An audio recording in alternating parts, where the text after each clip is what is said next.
Tudo bem com vocês? Aqui, como a gente combinou, vai um vídeo breve, um vídeo curto, com uma revisão dos principais tópicos que a gente estudou na disciplina de estatística aplicada.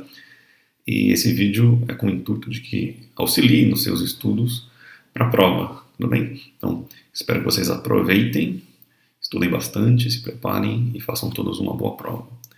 Até mais e bons estudos. Valeu! Então agora vamos direto para a nossa revisão de estatística aplicada, tá bom?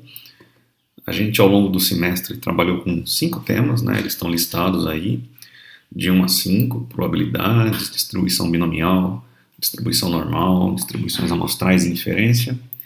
E também vimos correlação e regressão lineares, né? De baixo para cima, então, justificando, o tema 5 foi trabalhado, né? A gente viu, a aula foi gravada, o material foi distribuído para vocês. Porém, não será um tema cobrado na avaliação, por isso eu risquei. A gente vai trabalhar aqui com a revisão para os 4 primeiros temas, tá bem? Então, indo pela ordem, vamos começar aí por probabilidades. Então, seguindo, eu já deixei tudo preparadinho aqui para a gente conseguir um pouquinho mais rápido, né? Probabilidades é um tema que entrou mais como revisão, né? A gente fez exercícios, fez a teoria, mas é um tema que não é muita novidade, ele já foi visto no curso de estatística, né? Então aqui a gente tentou rever e se aprofundar um pouco mais. Os conceitos principais são o espaço amostral, né? Que na matemática pura, né? A gente associa ele ao conjunto universo, por isso esse U, né? E os eventos, tá? Então são todas as possibilidades dentro de um espaço amostral num dado experimento aleatório, tá bom? A gente define a probabilidade de um certo evento, o evento A, né? Como sendo o número de casos favoráveis a esse evento dentro do espaço amostral, né, dividido por todos os eventos possíveis, ou pelo total de número de casos do espaço amostral. Tá? Então, essa é a definição mais básica de probabilidade, né, número de casos favoráveis àquele evento dividido pelo número total de eventos possíveis. Então, exemplo, jogar um dado para cima e tirar o número 5. Né? Então você tem um evento favorável, um total de 6 possíveis, então aqui seria 1/6 a probabilidade de sair o número 5. Tá? Na sequência a gente vem, né, com algumas propriedades do espaço amostral e dos eventos. Então para o espaço amostral composto por N eventos, né, o evento A, B, C, e assim por diante, a gente tem que a probabilidade do evento A mais a probabilidade do evento B, ou seja, a soma das probabilidades de todos os eventos é sempre igual a 1, ou 100%, lembrando que 100% é 100 dividido por 100, que é o próprio 1. Tá? Isso quer dizer que o total está dividido entre todas as possibilidades, que são os eventos. Né? Então, no caso do dado, novamente, se a gente somar a probabilidade de sair o número 1, o B seria o número 2, o C o número 3, assim por diante. Então, somar as probabilidades de obter de 1 até 6, né? Somar todas elas, a gente, naturalmente, vai ser 100%, porque são todas as possibilidades. Tá? Agora, com relação aos eventos, a gente tem algumas características importantes aqui que eu destaquei. A primeira são os eventos complementares. A gente diz que 2 eventos são complementares quando a soma das probabilidades de um e de outro, né, a barrinha em cima para representar justamente que eu tenho um evento B e o evento complementar a B, por isso a barrinha em cima. Quando a soma deles dá 1 ou 100%, a gente diz que esses eventos são complementares. Tá bom? Então, jogando um dado para cima, a probabilidade, por exemplo, de tirar um número par é 50%, e a probabilidade de tirar um número não par, né, seria o complemento dele, também é 50%, de modo que se você somar, você tem 30%. Tá bom? Mas não necessariamente precisa ser uma divisão igual, né? A gente já falou, por exemplo, o vendedor sai para fazer vendas e tem 20% de realizar uma venda, por exemplo, uma única. Então, ele tem 80% de não realizar a venda, e esse seria o complemento. Tá? Na sequência, eventos união e intersecção. Né? A união tem 2 características que a gente já marca logo de cara aqui. Geralmente, quando está sendo descrito esse tipo de evento, né? União, aparece a palavrinha ou, e matematicamente a operação que a gente usa é a operação de adição. Né? Adição, somar, ou na adição algébrica, retirar alguma coisa. O evento de intersecção, por sua vez, sempre aparece a palavrinha e na descrição do problema. E a A operação matemática associada à intersecção, via de regra, é a multiplicação. Tá bom? Daqui a pouco a gente detalha um pouco mais, mas antes é importante lembrar que uma ótima ferramenta para resolução de problemas em que a gente tem grupos, né? Grupos diferentes e que se relacionam entre si, parcialmente ou completamente, ou de forma nenhuma, né? É justamente o esquema do diagrama de Venn, né? A gente fala, tenho 50 alunos na minha turma, né? 30 estudam, sei lá, filosofia, 15 estudam computação, mas desse grupo ainda tenho 2 alunos que estudam filosofia e também estudam computação. Então existe 2 grupos, né, dentro da sala, a galera da filosofia, a galera da computação, mas tem alunos que estão aí dentro, que vão pertencendo aos 2 grupos simultaneamente. Então é o que a gente chama de intersecção, é representado por esse símbolozinho, né, ao passo que a união é um Uzinho. Então aí as fórmulas, né, do evento união. Então, a união de 2 eventos, A união B, é basicamente a soma da probabilidade do A mais a probabilidade do B, menos a probabilidade da intersecção, justamente por isso, né? Então eu vou somar os elementos do grupo vermelho mais os elementos do grupo preto, ou a probabilidade dos elementos do grupo vermelho e a probabilidade dos elementos do grupo preto. E como essa região amarela pertence simultaneamente aos 2 grupos, quando eu considerei o vermelho e o preto, né, a gente acaba considerando 2 vezes, por isso desconta-se uma vez a intersecção para ficar somado uma única vez. Né? Já no caso da intersecção, a probabilidade de intersecção é dada pela probabilidade do primeiro evento vezes a probabilidade do segundo evento. Tá? Essa barrinha tendo ocorrido o primeiro evento. Tá? A gente diz uma probabilidade condicional. Tá? Quando os eventos são independentes, né, a ocorrência de um não depende da ocorrência do outro, né? A é independente do B. Então, simplesmente a multiplicação da probabilidade de ocorrência do A vezes a probabilidade. Adicionalmente, a gente tem aqui, já pensando adiante, né, algumas características, algumas funções matemáticas, né, relacionadas à estatística. Uma delas é o fatorial, que é basicamente o fatorial de um número n, esse número n multiplicado pelos seus antecessores, todos os seus antecessores, né? Então, um exemplo aí, o 4 fatorial é 4 vezes 3 vezes 2 vezes 1, né? Tem um resultado. E número de combinações, né?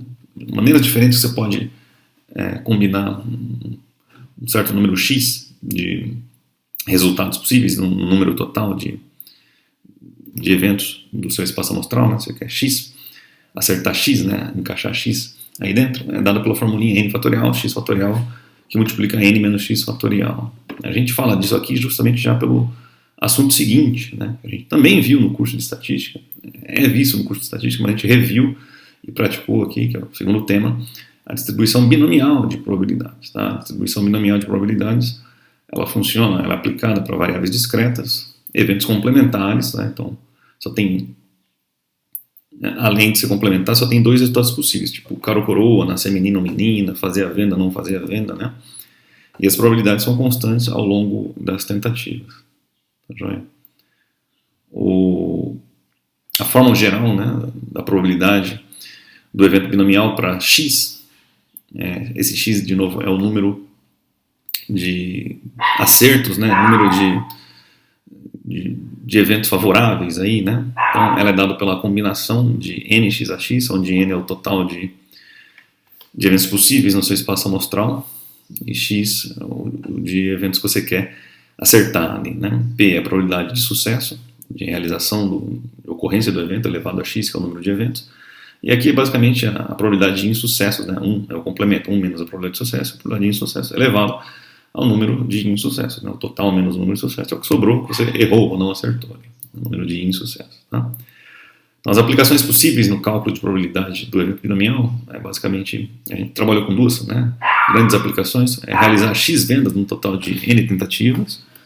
Tá?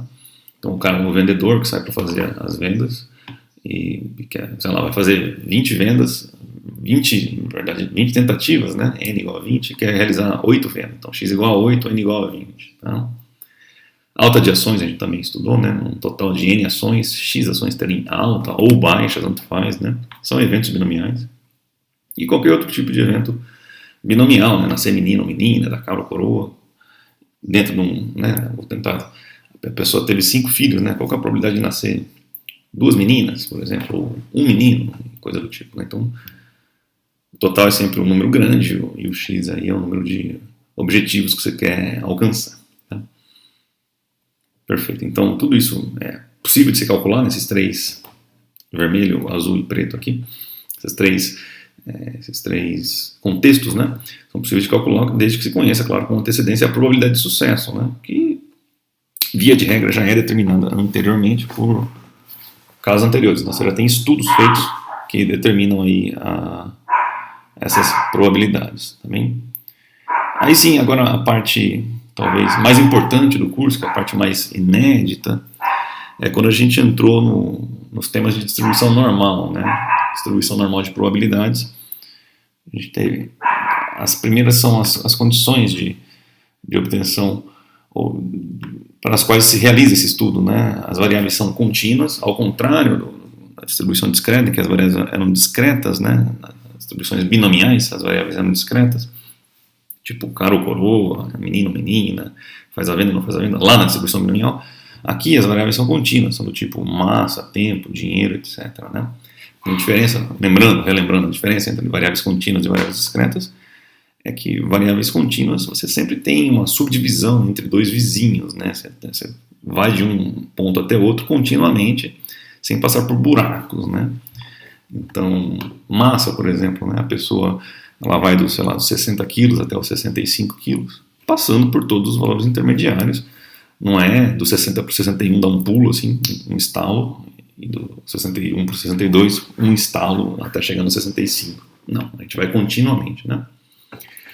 A distribuição normal é muito bem caracterizada por 2 grandezas, a média e o desvio padrão dos dados amostrais, tá? do seu banco de dados ali, né? Da sua população pesquisada. Então, a média e o desvio padrão são, né, medida de tendência central, medida de dispersão, caracterizam muito bem a distribuição normal de probabilidades. Tá?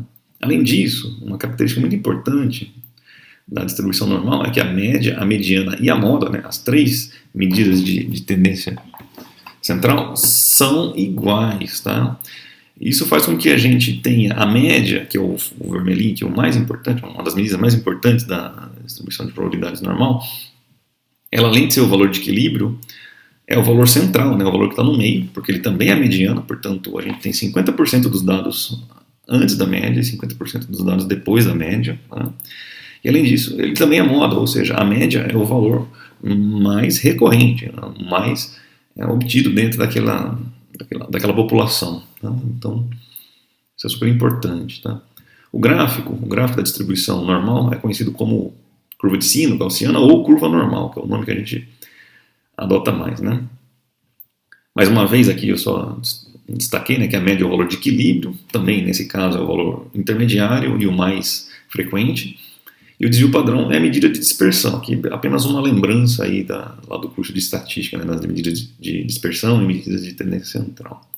E além disso, essa barrinha aqui é super importante, né, porque quando a gente aplica a média vermelha aqui, os valores do desvio padrão, um acima e um abaixo, a gente gera um intervalo aqui, esse intervalo azul, né, que a gente pode garantir que basicamente 68% dos dados da amostra, se a amostra for grande o suficiente, uma população relativamente grande, em média, né, 68% das informações estarão aqui dentro. Então você tem lá o peso médio dos alunos é 70 quilos, com um desvio padrão de 2 quilos. Né, 60 mais 2 dá 62, 60 menos 2 dá 58. Então a gente pode garantir que mais ou menos 68% dos alunos pesam entre 58 e 62 quilos. Tá? Agora, de forma mais aplicada, assim, né? Eu peguei um exemplozinho da aula aqui e só tirei os dados, né? Essa é a forma da curva, né? E a gente tem aqui esses outros 2 pontos são super importantes, né? Que é justamente quando a gente aplica o desvio padrão para menos e para mais. Na curva, né? A gente discutiu também. A gente vê que a concavidade da curva, aqui ó, ela tem a boca para cima, né, ela tem essa tendência de boca para cima, e aqui boca para baixo, né, na região central. E de novo boca para cima na região final. Então, onde muda a concavidade de boca para baixo, na região central, para boca para cima, à direita ou à esquerda, né, a concavidade muda. a gente tem justamente a altura do desvio padrão. Não é necessário de se calcular isso nem nada, é mais apenas uma constatação que a gente tem em matemática. Tá? De novo, esse aqui era um exemplozinho, né, que a gente calculava o comprimento da peça, a probabilidade do comprimento cair num intervalo lá entre, sei lá, um pouquinho maior que a média, um pouquinho menor que a média. Tá? Então aqui eu coloquei essa curva aqui só mais para a gente destacar as características. E da curva de sino, né, o formato dela, essa é a curva normal, padrão. Tá? Assim como curva normal. Importante, né? As áreas são proporcionais às probabilidades, ou as probabilidades são proporcionais às áreas definidas, né? Então, se eu corto a curva ao meio aqui, que é justamente o caso da média, né? Então, antes da média eu tenho aqui uma região, metade da curva, né? Simétrica. Então, 50% de probabilidade. Então, se eu corto aqui no tracejadinho, né? Então, antes desse tracejadinho tem uma área menor, naturalmente, é menor que os 50% da média, e a área total aqui corresponde ao 100%. Tá bom? Ou 1, né? Também, esse tipo de problema nos leva a pensar em várias aplicações da distribuição normal de probabilidades. E o problema é que aqui, para o comprimento, ele tem esse comportamento. Falei de peso antes, né, da massa dos alunos. Tem um comprimento totalmente semelhante, só que a média do peso não vai ser a média do comprimento da altura, por exemplo, dos alunos, né? Então esse pico aqui sempre vai variar, ou para a esquerda ou para a direita, assim como a largura da curva. Uma maneira de trabalhar de uma forma bem prática com isso é criar aqui o que a gente chama de curva normal reduzida, ou curva normal padrão. Tá? Ela é uma metodologia genérica, né, que a gente usa para resolver a maioria dos problemas de distribuição normal. Basicamente, a gente pega o problema dado, né, estudado ali, que você tem a população, a média, o desvio padrão, e traz ele, né, para uma contextualização que a gente chama reduzida. A gente normaliza a variável. Né? Mais uma vez, a gente pode deixar a curva, né, bem semelhante. Né? Então, a gente tem uma curva também em formato padrão, só que formato de sino, só que a média ela fica centrada no zero. Tá? Então, o ponto mais alto da curva sempre vai ser o zero. A variável agora é sempre o z. Né? No exemplo dele ali em cima estava comprimento, eu falei de pesos também, né, massa dos alunos. Agora sempre vai ser o z, e essa é a variável reduzida que é obtida em função justamente dos elementos, né, de média e desvio padrão da sua amostra, da sua população. Aqui a curva também vai do menos 4 até o 4, ela nunca é menor que menos 4, nunca maior que 4, a variável reduzida, né? E esse 1, 2, 3, 4, justamente, e o negativo também, corresponde a um desvio padrão, 2 desvios padrões, 3, 4 desvios padrões, à direita ou à esquerda. Então, como a gente viu que jogando um desvio padrão para a direita, um desvio padrão para a esquerda, ao redor da média, que agora está sempre no zero aqui para a gente tem 68% aproximadamente dos dados, eu só destaquei isso mais uma vez. Aí, tá? Essa área corresponde a 68%. E mais uma vez, a área inteira abaixo da curva são 100%.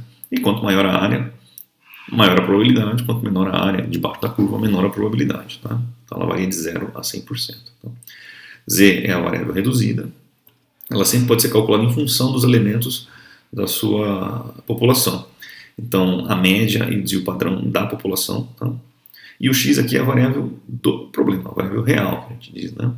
Então, quando eu quero calcular, aí sim, eu já estou indo para o cálculo da probabilidade de ocorrência de um certo evento. Né? Então, eu falo lá que o peso médio dos alunos é 70 quilos, o desvio padrão é de 2 quilos. Eu quero saber qual é a probabilidade de eu selecionar um aluno aí ao acaso e ele pesar menos de 63 quilos. Aí você consegue calcular? Consegue. X é o nosso 63 quilos. Né? Então, é o valor real do problema. Tá? Então, com o valor do Z calculado, né, a gente pode determinar a probabilidade dos valores menores que. Né, na nossa tabela lá é sempre menor que. Z, o Z que você calculou, ou X, no caso aqui, meu exemplo eu falei, o X, né, a massa do aluno é menor que 63 kg, então X igual a 63 kg, eu vou colocar 63 aqui, vou processar, vou ter um valor do Z. Na tabela padrão reduzida, a gente vai na variável Z, né? Então aqui eu dei um exemplozinho, suponha que você calculou lá o Z e deu 0,68. Então se eu quero menor que, né, a gente vai lá direto na tabela, na linha referente ao 0,6, tá? A unidade e o décimo, e a coluna do 8. Então aqui eu estou dando um exemplozinho, né? Então fui lá na linha 0,6, está aqui o 0,6, cruzei com a coluna do 8, eu obtive 0,7517. Portanto, né, a probabilidade de observar a variável z com valores menores que 0,68, supondo que esse z está correspondendo àqueles 63 quilos, né, é de 0,7517, ou 75,17% de probabilidade do aluno, lá no meu exemplo imaginário aqui, pesar menos que 63 quilos. Tá? Os dois tipos de problema que a gente mais trabalha, né, são mais comuns de se trabalhar, a gente fez isso ao longo de vários exercícios, é justamente esse. Ele te dá a pontuação ou o valor do elemento, né? Você reduz a variável, vai para a tabela e determina a probabilidade menor que. Né? Lembrando que se for maior que, não tem problema nenhum. Você determina menor que e é só fazer o complemento, né? Subtrair esse valor que você calculou do 1. Tá bem? Ou o outro problema, né? Ele te dá a probabilidade e pede para você determinar a variável. Então você dá a probabilidade, dentro da tabela você determina o valor do z. Com o z você volta na formulinha da variável reduzida e determina o valor do x da variável real, né? Então são os dois tipos de problema que a gente basicamente trabalha aí na distribuição normal. Tá? E aproveitando a distribuição normal, a gente segue para o quarto e último tema, né, que são justamente as distribuições amostrais, ou o que a gente chama de amostragem. Né? Dentro também das distribuições amostrais a gente estudou a inferência. Bom? Ora, falando rapidamente de amostragem, né, a gente tem sempre essa associação com a parte e o todo. Então, amostragem são várias amostras do todo que é a sua população. Né? Toda amostra, quando a gente tem uma população gigante, eu tiro uma amostrinha dela, ela tem um erro intrínseco, né, próprio, porque você não está considerando todo mundo. Quanto menor o erro que você quer, maior tem que ser a sua amostra, e vice-versa. Né? Se você não se importa que o erro seja grande, a amostra pode ser pequena. Então, em função do erro ou da confiança estabelecida, a gente pode determinar o tamanho das amostras. Essa que é a parte de estimativa, né, de inferência. Então, como é que a gente faz para calcular, né? Para parâmetros da amostra, né, por exemplo, média, desvio padrão, a gente sempre vai usar letra latina. Agora, a gente tem que diferenciar o que é média, desvio padrão da minha amostra, da média, desvio padrão, né, dos parâmetros da população, para os quais a gente vai usar a letra grega. Então, aqui é só, de novo, uma determinação inicial, tá, de como é que a gente trabalha com esses problemas. Então, média, a gente vai chamar de x ou x barra para a amostra, e mi para a população, S, o desvio padrão para a amostra, e sigma para a população. Tá bom? E o tamanho da amostra, quantos elementos pertencem à amostra, é o n. Tá? Agora, a distribuição amostral em si é uma distribuição normal, então ela faz uso de toda aquela teoria que a gente já discutiu ali em cima para distribuições normais. E ela consiste basicamente em dividir a sua população, em azul aí, em várias amostras menores, né, verdes, tá? E a população tem as características, a média, desvio padrão da própria, e as suas amostras também terão, cada uma das suas amostras, média e desvio padrão calculáveis, né? E aí, basicamente, se você realiza a média, desvio padrão, ou diferenças, ou probabilidades, né, proporções para cada uma das suas amostras e coloca isso, né, num gráfico, você vai ver uma distribuição normal, uma curva de sino. Tá? Então aqui a gente vai basicamente falar das quatro principais, foram as quatro que a gente estudou. Né? A distribuição amostral das médias é quando você pega e calcula a média de todas as suas amostras e determina uma nova distribuição amostral com as médias, e não mais da propriedade em si, e sim da média daquela propriedade. Então, um resuminho, né? Todas as amostras têm o mesmo tamanho, e em geral o tamanho das amostras é maior que 30, né? Mas todas com o mesmo tamanho. E a população você já conhece, né? A média e o desvio padrão. Tá?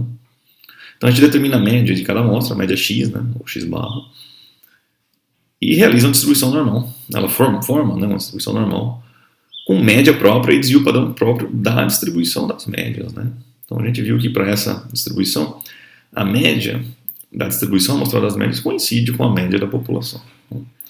E o desvio padrão da distribuição amostral das médias, ele é igual ao desvio padrão da população dividido pela raiz quadrada do n, que é o número de elementos da sua amostra. Tá? Isso também é conhecido, esse termo aqui, como erro padrão. Tem a média e o erro padrão.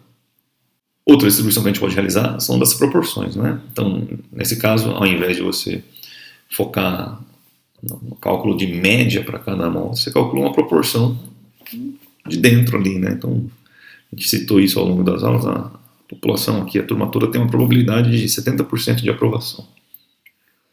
Tá? Então, essa probabilidade é a proporção original da população. Depois a gente tem as probabilidades de cada amostra, né? Dentro de cada amostra, qual é a probabilidade de aprovação? Então, você novamente calcula para cada um e realiza uma distribuição amostral das probabilidades de sucesso. Né? Mais uma vez, a gente toma uma amostra de tamanho N, sempre maior que 30, né, em geral, que tem a média e o padrão, né, da amostra original, e a gente consegue determinar com uma distribuição das proporções, né, uma nova distribuição amostral das proporções, em que a média da distribuição amostral das proporções é igual à proporção original, né, da população, e o desvio padrão da distribuição amostral das proporções é dado por raiz quadrada de 1 menos P, que multiplica P, ou P que multiplica 1 menos P, dividido pelo número total de elementos da sua amostra. Tá bom? Na sequência, a gente tem as duas diferenças agora, né? A diferença das médias e a diferença das proporções. Foram exatamente as duas que a gente calculou aí em cima. Né? Então, imagine que você tem duas populações, A e B, que são amostradas com tamanhos, né, NA, NB, então o tamanho da amostra A e o tamanho da amostra B. E também tem desvios padrões sigma A e sigma B próprios, né? Além das médias, né? Tem as médias próprias das duas populações. Então a gente vai determinar a distribuição amostral das diferenças das médias. Né? Então, a distribuição amostral das diferenças das médias é basicamente a média da população A menos a média da população B. Né? E o desvio padrão é dado em função, de novo, aí, então, do desvio padrão da primeira população ao quadrado pelo número total de elementos em cada amostra da primeira população A mais a mesma coisa, né, para a população B, soma as duas, extrai a raiz quadrada. E aqui a gente tem a média e o desvio padrão da distribuição amostral, da diferença das médias, tá, de um grupo e de outro. E o mesmo poderia ser feito para as proporções, tá? Mas aqui eu foquei mais nas médias, né? Então, mais uma vez, né, como as distribuições amostrais são normais, né, são distribuições normais, os processos de cálculo ao longo dos problemas são bastante análogos ao que a gente já viu anteriormente para distribuições normais. Né? Assim, um dado problema, a gente determina sempre a média e o padrão, ou erro padrão, né, das amostras, né, média e desvio padrão amostrais, e a partir deles a gente vai ter, de novo, aquele mesmo probleminha que a gente tinha, os mesmos tipos de problema que a gente tinha para distribuição normal. Né? É dado um elemento e pedido a probabilidade. Né? Então, qual que é a probabilidade que a média seja superior a, sei lá, né? Então, você está trabalhando com rendimento de pneu. Né? Então, tem aqui uma população de pneus, e aí você faz várias amostras, e você quer saber qual que é a probabilidade de uma amostra ter uma duração média maior do que, sei lá, 15 mil quilômetros, sendo que a média populacional é 12 mil quilômetros. Então, calcula a variável reduzida, vai na tabela e determina a probabilidade. Se for maior que, faz a diferença. Né? Se for menor que, é só ler direto na tabela. E o contrário também é feito. Né? Quando é dada a probabilidade, a gente tem a tabela, vai na tabela, busca dentro da tabela o valor de probabilidade, determina a variável reduzida e, através da formulinha, o x. Tá bom? Então, é basicamente isso que a gente tem. Tá? E ficou faltando aqui o finalzinho, né, a parte de estimativa, né, mas a estimativa está totalmente associada, né, a esse comportamento aqui, né, basicamente a estimativa é a variável reduzida, z, multiplicada pelo seu erro padrão, né, que é o desvio padrão amostral. Tá? Então, a estimativa nada mais vai ser do que esse valor do z, né, multiplicado pelo desvio padrão ou erro padrão da distribuição amostral que você está trabalhando. E esse é suficiente para a gente ter uma noção, né, quando a gente faz estimativa, dependendo das informações que são fornecidas, o tamanho da amostra que você tem que trabalhar para encontrar aquele erro pedido, tá bem? Então, com isso fica aí para vocês uma breve revisão. O material aqui eu vou disponibilizar o PDF, né, junto com esse vídeo, na descrição do vídeo. Então, espero que sirva para ajudá-los. Todas as anotações de todas as aulas estão disponíveis no nosso Teams, né, na nossa equipe. Assim como as aulas mesmo, né, as gravações das aulas todas estão lá no portal do aluno, lá na Unip. Então, Rever Aulas, você clica lá em Rever Aulas, né, aulas ao vivo, Rever Aulas.